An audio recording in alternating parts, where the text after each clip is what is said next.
Bonjour à tous et bienvenue dans le dernier épisode de cette série de webinars dédiés aux technologies de production et de stockage de l'hydrogène vert. Aujourd'hui, nous allons nous concentrer sur le domaine de l'après-vente. Je serai votre intervenant aujourd'hui pour partager ma vision de l'après-vente appliquée aux domaines et aux technologies liées à l'hydrogène vert. Je m'appelle Anthony Soulier et je suis en charge des solutions après-vente pour les équipements industriels chez Dassault Systèmes. Si je dois résumer mon background en quelques mots, avant d'arriver chez Dassault Systèmes, j'ai passé une dizaine d'années dans l'industrie aéronautique, d'abord au poste d'ingénieur en conception pour développer les futures turbines d'avions puis d'hélicoptères. Ensuite, j'ai évolué vers un poste de contrôleur financier pour comprendre un peu mieux les enjeux économiques liés au programme dans l'aéronautique. Et enfin, j'ai rejoint le programme après-vente pour prendre en charge les activités liées aux hélicoptères. Et donc, j'étais responsable de la coordination des activités liées à la rechange, aux réparations, à la documentation technique, mais aussi en charge de négocier les contrats à venir pour les équipements montés sur les hélicoptères. Alors, au sommaire de ce webinar, nous allons commencer par un rappel du contexte dans lequel s'inscrit l'essor de l'hydrogène vert. Ensuite, nous aborderons quelques-uns des enjeux auxquels ces technologies vont devoir faire face. Plus précisément, nous parlerons de la dépendance aux terres rares, de l'enjeu de performance des équipements industriels, de la manière dont on peut les maintenir en conditions opérationnelles, et enfin, on parlera de la sécurité des utilisateurs. Commençons par quelques éléments de contexte. Nous allons détailler pourquoi la filière de production et de stockage d'hydrogène vert est un sujet d'actualité qui nous concerne tous. Avant de rentrer dans le vif du sujet, on va repartir du contexte global qui est le réchauffement climatique. Comme vous le savez, l'enjeu majeur sous-jacent, c'est la décarbonation de l'activité économique mondiale pour limiter ce réchauffement climatique. Lorsqu'on se projette au cours des décennies à venir, on entrevoit qu'un réchauffement de quelques degrés, induit par les activités humaines, aura des répercussions irréversibles sur la biodiversité.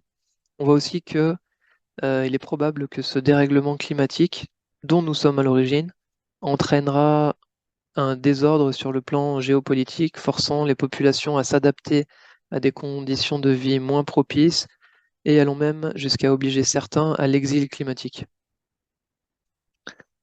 On voit quand même qu'une prise de conscience collective s'intensifie ces dernières années, au fur et à mesure que les preuves du phénomène de réchauffement climatique s'accumulent. Et face à ces perspectives plutôt alarmantes, force est de constater qu'un consensus international s'installe progressivement. Des objectifs de limitation du réchauffement climatique sont mis sur la table et sont discutés par les dirigeants politiques au niveau mondial. Ces engagements ont notamment conduit à l'accord de Paris lors de la COP 21, qui vise à réduire les émissions de gaz à effet de serre pour contenir le réchauffement climatique sous la barre des 1,5 degrés d'ici à la fin du siècle. Bien que peu contraignants jusqu'à présent, ces engagements politiques ont des effets sur la législation vis-à-vis de l'émission de gaz à effet de serre, mais aussi sur l'orientation des subventions et des financements publics vers ce qu'on appelle couramment la transition écologique. Et c'est donc dans ce contexte que l'on voit une structuration des filières de production et de stockage d'énergie peu carbonée, par opposition aux énergies fossiles comme le charbon, le pétrole ou le gaz. Alors, le premier vecteur de ce sevrage aux énergies fossiles, c'est la production d'électricité grâce aux énergies renouvelables de type hydrolien, solaire et éolien. Et cette électricité, lorsqu'elle n'est pas consommée sur place, elle doit être stockée. C'est là que l'aventure de l'hydrogène vert débute. Différents moyens de stockage existent. On pense d'abord à la batterie ou au pompage hydraulique. On fait remonter de l'eau dans un barrage qui pourra alimenter à nouveau une turbine lorsqu'elle redescendra. Mais il existe d'autres alternatives. Et parmi ces alternatives, on trouve la fabrication d'hydrogène euh, parce qu'elle présente plusieurs avantages. Il est clair que nous allons vers un mode de stockage de l'énergie décarbonée qui est multimodal.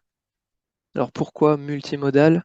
Notamment parce que l'intérêt du mode de stockage dépend de l'usage final euh, de l'énergie. Le rendement global, il est bien meilleur en utilisant une batterie qu'en utilisant de l'hydrogène, mais lorsqu'il s'agit de mobilité, c'est l'hydrogène qui présente le meilleur rapport de densité énergétique gravimétrique. Encore faut-il le comprimer suffisamment ou le liquéfier, ce qui demande de le refroidir à moins 253 degrés. Donc on voit qu'il y a quand même des contraintes à- au transport de l'hydrogène. Donc cette filière de production et de stockage d'hydrogène vert, elle tend à se structurer. Les principes d'électrolyse de l'eau et de stockage de l'hydrogène, ils existent depuis longtemps, mais ils n'avaient pas été industrialisés à grande échelle car ils n'étaient pas viables économiquement face aux alternatives carbonées jusqu'à présent. Et c'est dans ce contexte de décarbonation de l'économie, et plus particulièrement dans le secteur de la mobilité, comme le fret maritime et routier, que l'hydrogène vert a son rôle à jouer. On voit ainsi émerger des initiatives dans différents secteurs, par exemple le transport urbain avec des bus à hydrogène, en service dans la ville de Pau depuis plusieurs années, par exemple. On voit aussi des initiatives dans l'aérien, donc à un horizon un petit peu plus lointain, mais on voit de nouveaux designs apparaître qui pourraient emporter des réservoirs suffisamment volumineux pour couvrir des liaisons moyen courrier. Dans le ferroviaire aussi, lorsque la mise en place de caténaires serait trop coûteuse parce que on est sur un réseau secondaire, à ce moment-là, l'hydrogène devient une alternative à laquelle on pense. Alors nous allons maintenant discuter des défis euh, auxquels la filière doit faire face en opération pour réaliser cette transition énergétique. Si on regarde les choses sous un point de vue financier, dans un premier temps, les investisseurs s'intéressent au CAPEX à mobiliser pour construire la chaîne de valeur autour de l'hydrogène vert. Quels sont les investissements nécessaires à la mise en place des moyens de production, de stockage, d'acheminement et de consommation de cet hydrogène vert? Et la problématique du coût de ces technologies est bien entendu un élément clé dans son adoption et son déploiement à grande échelle. Le coût global, quant à lui, il est largement impacté par les OPEX, qui sont les coûts récurrents d'utilisation et de maintenance sur les équipements tout au long de leur vie en service. Et comme on parle d'après-vente, on va développer ce point-là. Le déploiement industriel des technologies de production et de stockage d'hydrogène, il se confronte à plusieurs défis qu'il va falloir surmonter dans les années qui viennent. Et en voici certains qui me paraissent déterminants. D'abord, la dépendance aux terres rares, l'électrification massive des systèmes qui étaient alimentés jusqu'ici par des énergies fossiles, met sous tension l'approvisionnement de nombreux éléments chimiques rares. Vient ensuite la performance opérationnelle. Pour assurer la transition, il faut que la technologie de remplacement soit efficace et rentable pour les exploitants. Une composante majeure de l'adoption de cette nouvelle technologie viendra de notre capacité à maintenir les équipements en opération tout en gardant les coûts sous contrôle. Donc on va développer aussi ce point. Et enfin, on parlera de la manipulation de l'hydrogène qui requiert la mise en place de règles de sécurité strictes pour ne pas engendrer d'accidents. Donc commençons par la dépendance aux terres rares. Il existe aujourd'hui trois principales technologies d'électrolyseurs. On trouve les électrolyseurs alcalins, qui sont les plus répandus à ce jour. Ils utilisent des anodes et des cathodes en alliage de nickel et ils utilisent aussi potentiellement du cobalt. Ces deux matériaux sont en très forte tension d'approvisionnement et ils pourraient venir à manquer au cours de la décennie en cours. Le problème, c'est que ces matériaux sont utilisés dans de nombreuses applications liées à l'électrification. On en trouve dans les batteries, dans les panneaux solaires et dans les éoliennes, par exemple. Prenons l'exemple des batteries pour les voitures électriques qui vont devoir s'accaparer la part du lion pour assurer la montée en cadence attendue dans ces prochaines années. On a ensuite un deuxième type de technologie qu'on appelle les électrolyseurs PEM et cette technologie se développe à grands pas.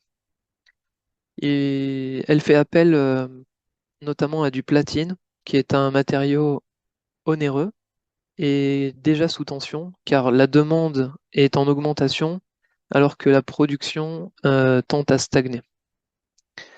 Il nécessite l'usage de catalyseurs qui font appel à des matériaux qui, eux, sont très rares, comme le ruthénium ou l'iridium, et en l'état, c'est un vrai frein au passage à l'échelle.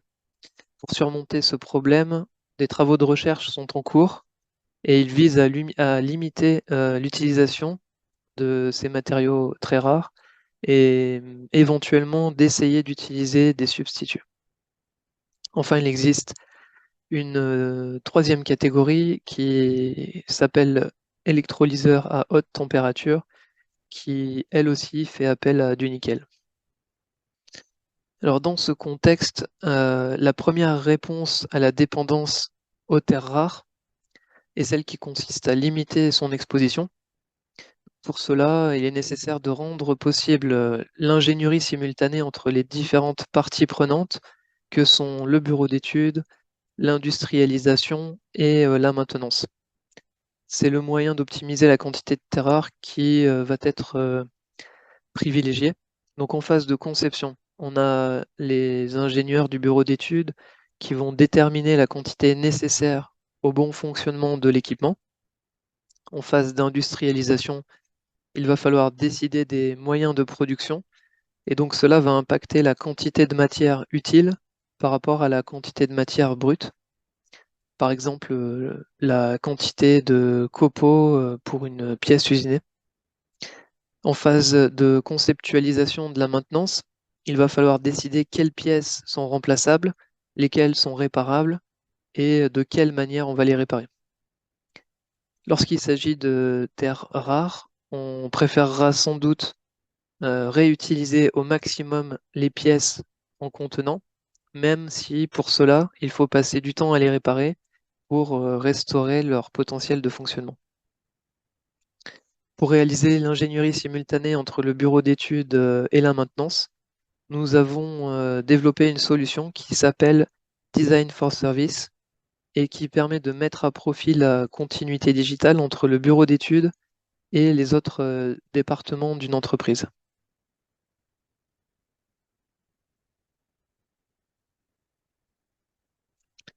Donc voici un schéma qui vous montre les différentes étapes que l'on va adresser grâce à cette solution. Donc on va d'abord pouvoir déterminer les concepts de maintenance adéquats à un équipement, vérifier qu'on est capable de démonter les sous-ensembles et les remonter. On va aussi identifier des zones à éviter euh, pour réaliser cette maintenance le cas échéant. Vérifier l'ergonomie pour que la maintenance puisse être effectuée en sécurité et avec les outils adéquats. Et tout cela va être réalisé de manière simultanée en impliquant et en faisant collaborer les différentes parties prenantes. On a tendance à voir la maintenance prise en compte trop tard dans le cycle de développement du produit. Et cette solution permet de prendre en compte ces enjeux dès les premiers coups de crayon et ainsi d'influer euh, sur le design et trouver un compromis qui satisfasse à la fois les fonctions, euh, la capacité à produire le équipement et la capacité à le maintenir. Une fois que l'on a figé les concepts de maintenance, il faut rédiger le plan de maintenance préventive, les instructions de maintenance, de réparation et créer le catalogue de pièces de rechange. Ce sont les documents et les informations qui seront utilisés sur le terrain et qui permettront de mettre en œuvre la maintenance de manière efficace. Pour cela, nous avons une seconde solution qui s'appelle Service Process Engineering et qui permet de créer une nomenclature de services qu'on appelle SBOM, qui est dérivée de la nomenclature du bureau d'études qu'on appelle IBOM. Cette SBOM, elle reflète la manière dont un équipement peut être démonté pour effectuer des tâches de maintenance sur les sous-ensembles qui ont été démontés. C'est aussi le squelette sur lequel on va rattacher toutes les tâches de maintenance et les informations relatives à la mise en œuvre de cette maintenance sur le terrain.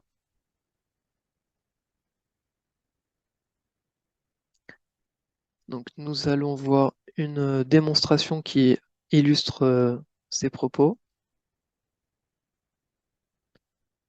Donc vous avez sur la gauche une nomenclature de maintenance sur laquelle on a rattaché les informations du type les pièces sont-elles remplaçables, réparables, et on va créer des sous-ensembles euh, qui vont regrouper les pièces remplaçables. Et ensuite, on va pouvoir générer des vues explosées.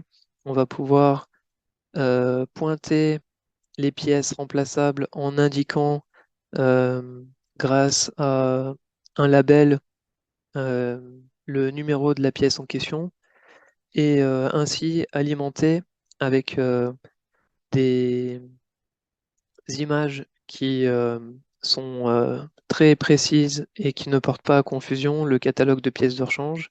Et on peut faire en fait la même chose pour alimenter la documentation de maintenance en mettant en contexte les éléments 3D sur lesquels on va réaliser cette maintenance.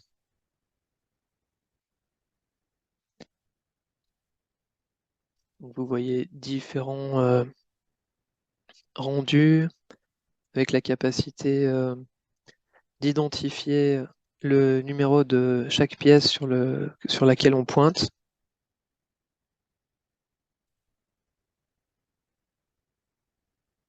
On peut aussi faire des études de cinématique pour vérifier la montabilité et simuler les concepts de maintenance dans un environnement virtuel.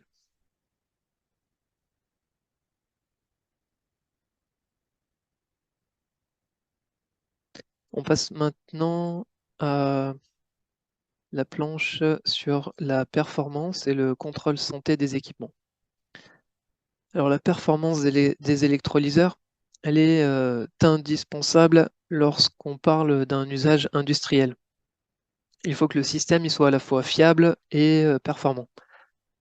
La maturité des technologies qui composent la chaîne de valeur de l'hydrogène vert, c'est un sujet d'actualité. On y travaille collectivement et l'objet, c'est d'arriver à industrialiser ces technologies. Si on regarde les piles à combustible, beaucoup de laboratoires et d'industriels travaillent à améliorer ses performances et sa durabilité. L'idée, c'est d'augmenter la densité énergétique, de récupérer aussi la chaleur émise par la pile à combustible en fonctionnement et d'augmenter sa durée de vie. De nombreuses améliorations sont aussi attendues du côté des électrolyseurs afin d'augmenter leur capacité de production unitaire d'environ 1 mégawatt aujourd'hui vers 1 gigawatt à l'horizon 2030. L'amélioration de ces technologies, elle consiste à passer à l'échelle supérieure tout en maîtrisant les paramètres opérationnels comme la pression interne, la température d'opération, la chaleur émise. Il faut aussi s'assurer que les membranes, les parois et les revêtements ne s'abîment pas prématurément. Et pour maîtriser la performance des équipements, on voit l'essor d'un domaine connexe qui est le contrôle de la santé des équipements.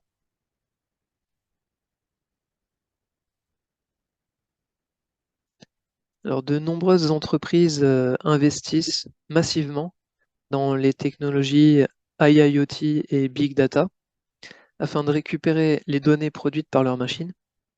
Ces données, elles caractérisent non seulement la performance des équipements, mais elles peuvent aussi provenir de l'automate lui-même qui contrôle les paramètres de fonctionnement. Et la digitalisation des autres processus afférents, comme par exemple l'exécution des tâches de maintenance, permet d'apporter une contextualisation supplémentaire. Ces différentes couches d'informations, elles se complètent et elles constituent une mine d'informations. Encore faut-il être capable de les trier et de les exploiter pour en tirer du sens. Et cette compréhension du comportement des équipements en opération, elle devient de plus en plus critique pour les OEM. S'ils veulent proposer des services à valeur ajoutée, euh, pour se diriger progressivement vers des contrats de type Equipment as a Service, euh, où ils vont prendre la responsabilité de la performance de l'équipement en opération. Il faut qu'ils connaissent leurs équipements, la manière dont ils se comportent lorsqu'ils sont utilisés sur le terrain chez les clients.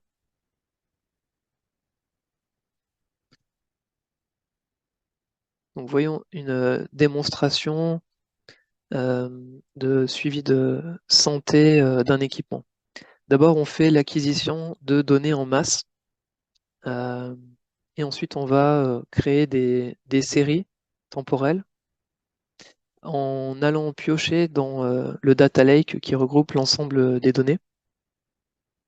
Et ces séries temporelles, elles permettent d'identifier des tendances au cours du temps. On voit qu'on a une enveloppe ici euh, que l'on peut créer sur la base des données qui ont été récoltées. Et on peut comparer ces séries temporelles euh, ici sur plusieurs années pour euh, enlever les effets de saisonnalité. Et en comparant ces séries temporelles, on arrive à identifier des tendances. euh, et ces tendances peuvent présenter des anomalies ou des dérives. Et l'identification de ces anomalies, elle permet de pointer du doigt euh, le contexte dans lequel il y a eu un problème sur le terrain et donc d'aider à l'identification des causes racines. Et les dérives, si elles sont captées assez tôt, permettent d'anticiper les pannes qui vont survenir et donc d'éviter les modes de ruine avant qu'ils ne surviennent. Donc le contrôle santé d'un équipement est un prérequis à la maintenance préventive, maintenance prédictive. Maintenant, on va passer au maintien en condition opérationnelle des équipements. Alors, la maintenance des équipements impliqués dans la chaîne de production et de stockage de l'hydrogène est composée de plusieurs niveaux. On a d'abord l'inspection des installations. C'est une tâche régulière qui consiste à vérifier que le fonctionnement du système est correct et qu'on ne constate pas d'anomalies visibles sur le terrain. Lors de ces visites sur le terrain, on va aussi vérifier que les paramètres de fonctionnement du système sont tous dans le vert. Ces informations peuvent parfois être collectées à distance si les équipements sont connectés. Pour les éléments les plus sollicités, on va faire une inspection plus poussée. On va apporter une plus grande attention aux sous-ensembles qui sont soumis à un environnement sévère ou qui voient du cyclage thermique ou mécanique.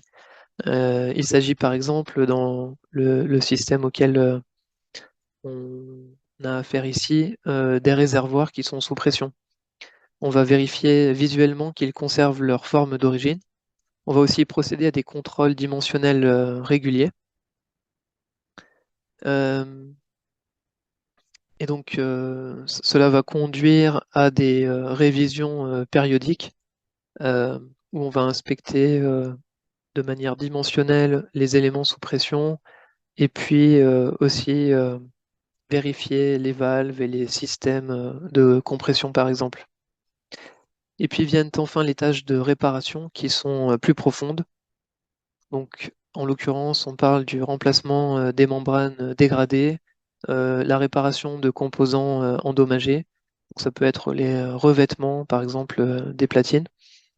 Et ces tâches-là sont moins courantes, pas forcément prévues, mais lorsqu'on contacte une dégradation, on peut préférer réparer ces éléments plutôt que les remplacer par des éléments neufs. Alors pour suivre ces équipements en opération, on a une solution qui s'appelle In Operation Virtual Twin Sustainment. Et cette solution permet de créer un jumeau virtuel spécifique à chaque équipement. C'est-à-dire que lorsqu'un équipement est installé, il peut comporter des customisations, des demandes particulières d'un client ou des besoins d'ajuster le produit pour qu'il puisse s'intégrer euh, dans son environnement de destination. On va prendre en compte ces spécificités et on va avoir le reflet euh, de l'équipement unitaire qu'on peut dire sérialisé. Cet équipement va évoluer au cours du temps et donc lorsqu'on va réaliser une intervention, on va pouvoir utiliser le jumeau virtuel pour la préparer en ayant la connaissance précise de sa composition et des pièces que l'on peut remplacer dessus. Lorsque l'exécution de l'intervention est réalisée par le technicien, on va récupérer le rapport d'intervention pour voir ce qui a été modifié sur cet équipement et mettre à jour le jumeau virtuel spécifique en conséquence. Et comme ça, on peut boucler tout au long de la vie en service de l'équipement et utiliser le jumeau virtuel pour aider à préparer la maintenance euh, et projeter toutes les informations qui viennent du terrain sur ce jumeau virtuel afin d'en avoir le reflet le plus fidèle. Donc on voit ici euh, le processus que je viens de décrire. Donc disons qu'on a un électrolyseur qui est conçu par le bureau d'études. Cet électrolyseur, il est sûrement modulaire. Ces modules sont mis sur étagère. On sait comment on va les produire, on sait comment on va les maintenir.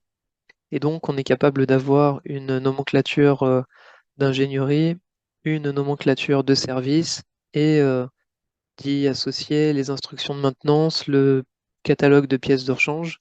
Et lorsqu'une commande euh, est passée par un client et qu'il a des demandes spécifiques, on va amender cette service BOM et tous les documents qui y a trait afin de refléter l'équipement tel qu'il est vendu au client.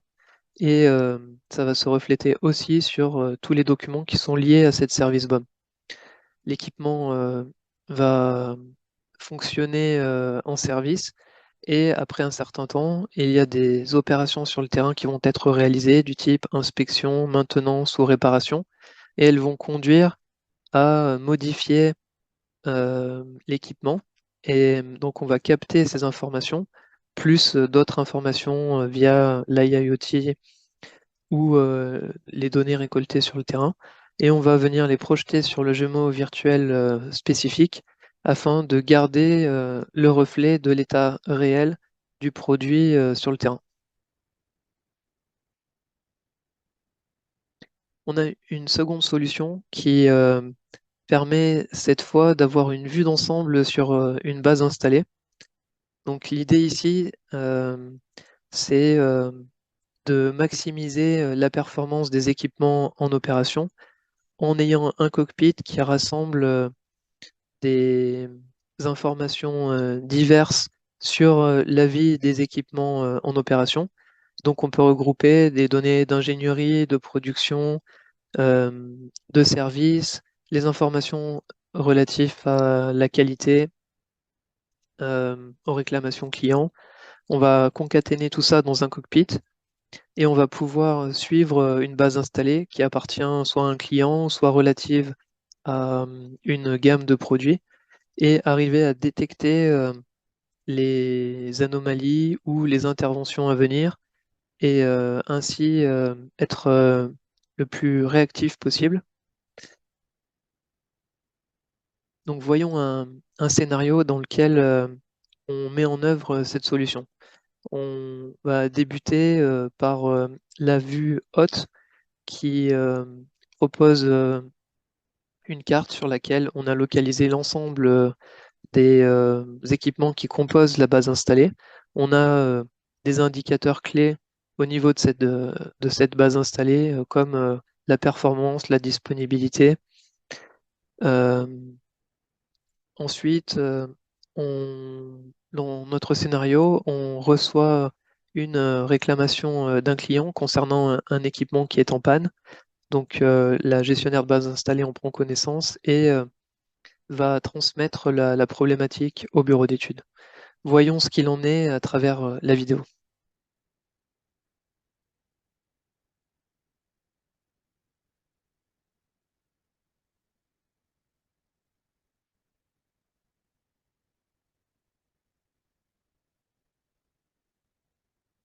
Donc, le cockpit se présente sous cette forme, euh, des indicateurs clés, euh, des informations qu'on peut projeter sur une carte.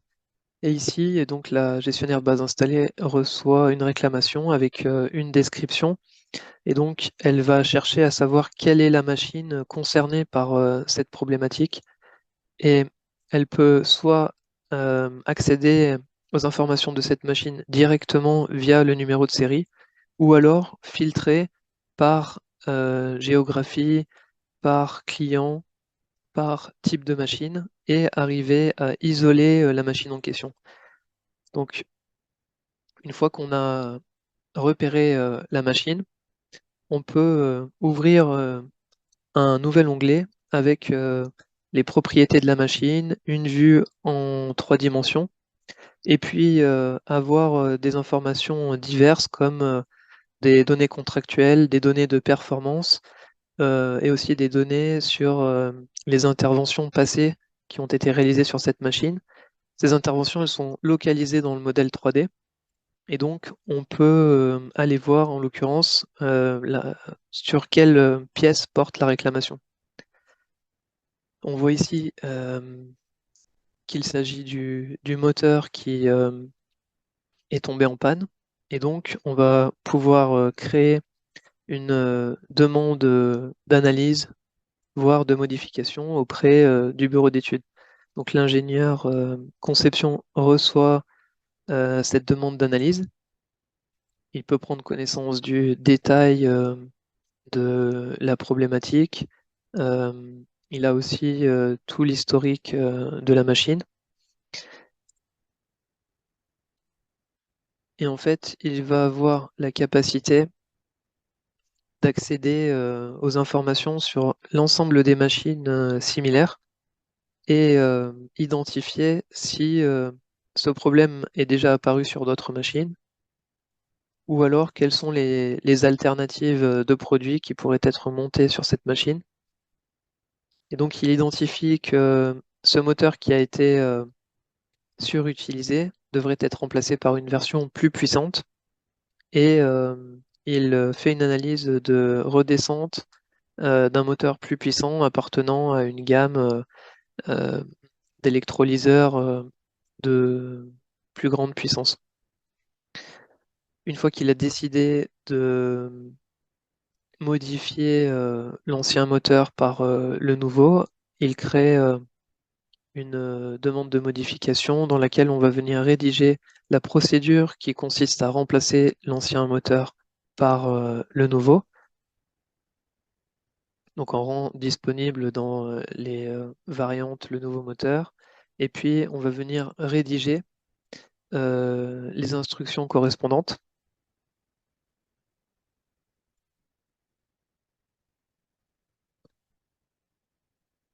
Et c'est là que l'ingénieur service va intervenir pour décrire la manière dont on va remplacer l'ancien moteur par le nouveau. Ces instructions vont ensuite être envoyées aux techniciens sur le terrain pour qu'ils puissent effectuer l'opération.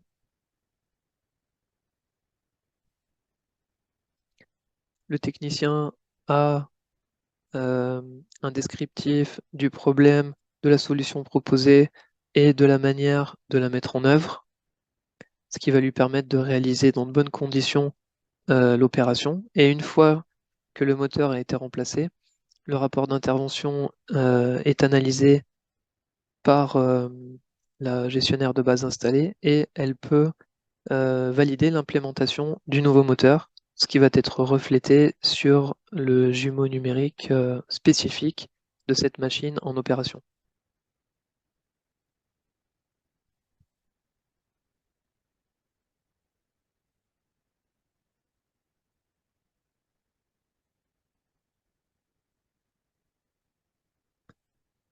On passe maintenant à la dernière section qui parle de l'enjeu de sécurité euh, des utilisateurs.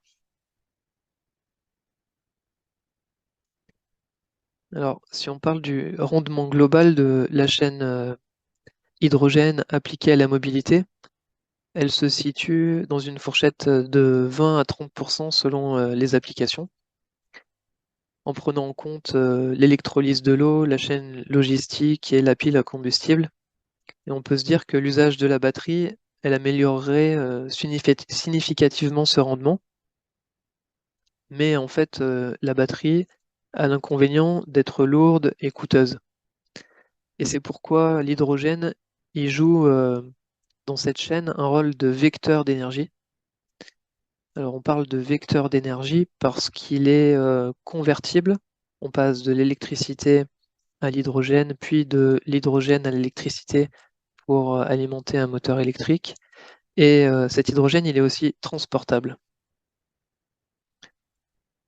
Les sources d'énergie renouvelables, comme l'hydraulique, l'éolien, le solaire, ne sont pas souvent localisées à proximité des lieux de consommation. D'autre part, tous les pays ne sont pas équipés de centrales nucléaires, comme peut l'être la France. Donc dans ces conditions, le transport d'énergie verte s'avère être une nécessité. Et cet hydrogène vert, ben, en fait, c'est l'un des moyens privilégiés pour assurer ce transport depuis la zone de production euh, d'énergie renouvelable ou peu carbonée vers la zone de consommation. Et c'est d'autant plus vrai lorsque l'on parle de mobilité, car il faut démultiplier les centres de distribution. Alors, si on revient à l'hydrogène, quand on veut le transporter, à l'état liquide, il faut qu'il soit à température cryogénique et sa densité énergétique volumique, elle reste 4 fois supérieure à celle de l'essence. Ce qui veut dire qu'on a besoin d'un réservoir 4 fois supérieur, 4 fois plus grand que celui d'un réservoir à essence.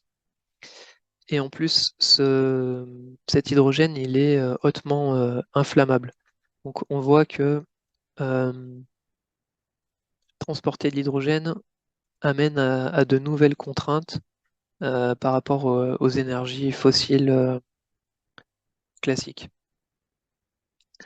L'hydrogène, il existe aussi à l'état gazeux comprimé pour le transporter, mais il faut compter sur plusieurs centaines de bars de pression pour que le transport soit rentable.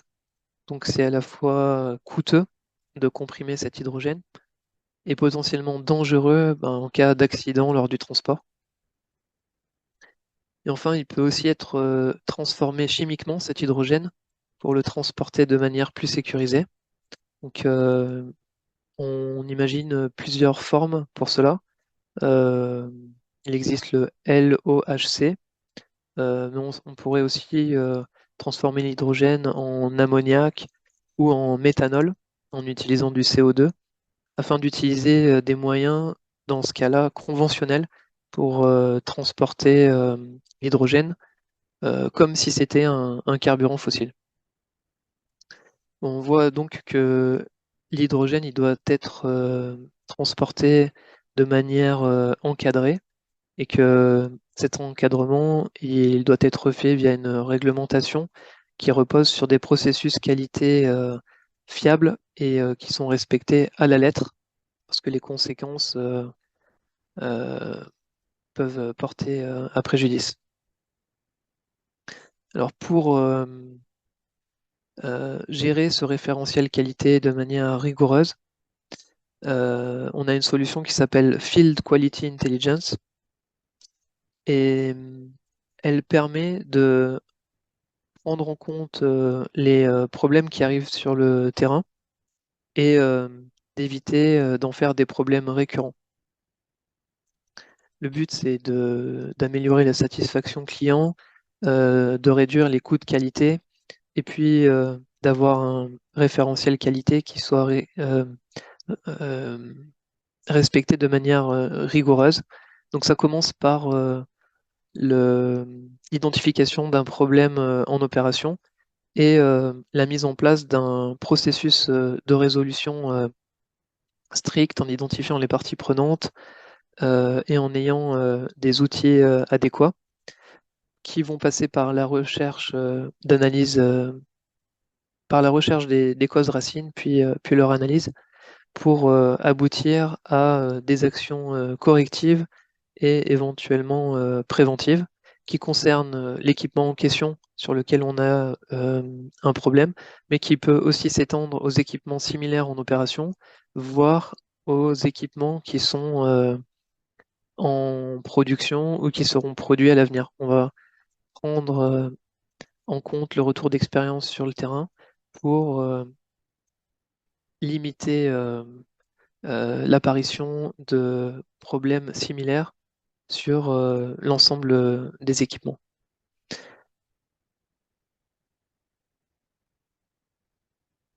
Donc, on va regarder une démonstration qui illustre la capacité de cette solution à gérer les problématiques qualité.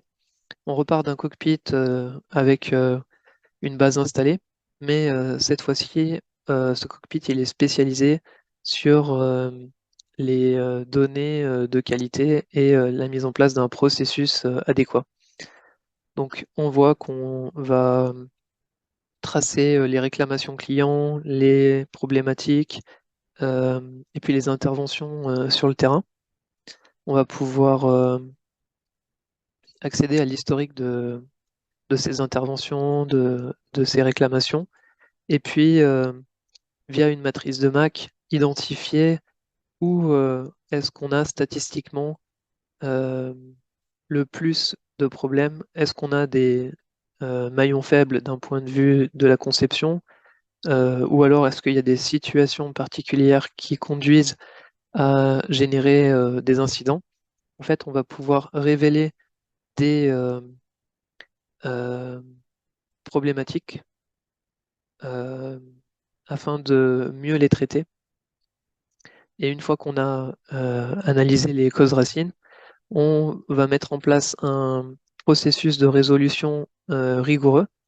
On a pu voir à travers le schéma ici, qui fait appel aux personnes qui doivent utiliser les outils de résolution, ceux qui doivent valider le processus et ainsi s'assurer que on n'a pas traité un problème ponctuel sans avoir réfléchi à, aux conséquences qu'il peut avoir ou alors euh, sans s'être posé la question de la réplication de la solution d'un problème ponctuel sur le reste des individus de la base installée ou les futurs produits.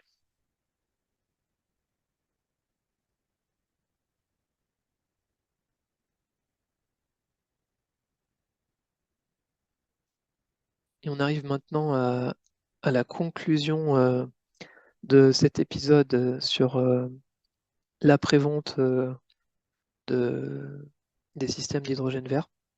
Donc, comme on a pu le voir au cours de cette présentation, les technologies de production et de stockage d'hydrogène vert sont appelées à se développer dans le cadre de la transition écologique vers une économie décarbonée.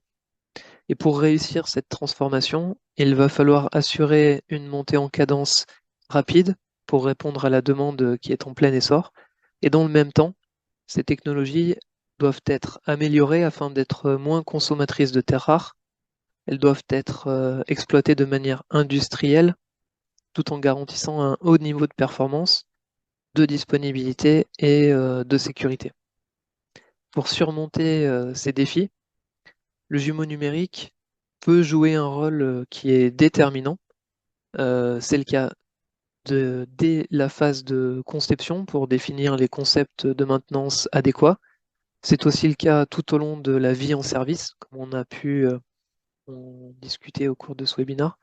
Le jumeau virtuel, il permet de gérer la documentation de maintenance et le catalogue de pièces de rechange pour chaque équipement d'une base installée.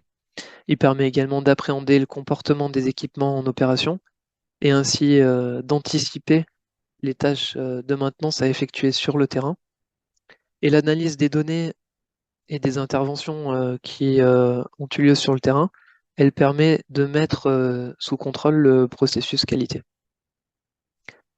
Pour conclure, je dirais que la transition écologique dont nous sommes tous convaincus de l'utilité, elle doit être accompagnée d'une transformation digitale au service de sa mise en œuvre, que ce soit sur le plan du contrôle des coûts, de l'efficacité ou de la sécurité. Je vous remercie d'avoir suivi ce webinaire et si vous voulez plus d'informations sur les solutions digitales dédiées à la prévente, je vous invite à vous rendre sur le site de Dassault Systèmes ou à nous contacter directement. Merci et à bientôt.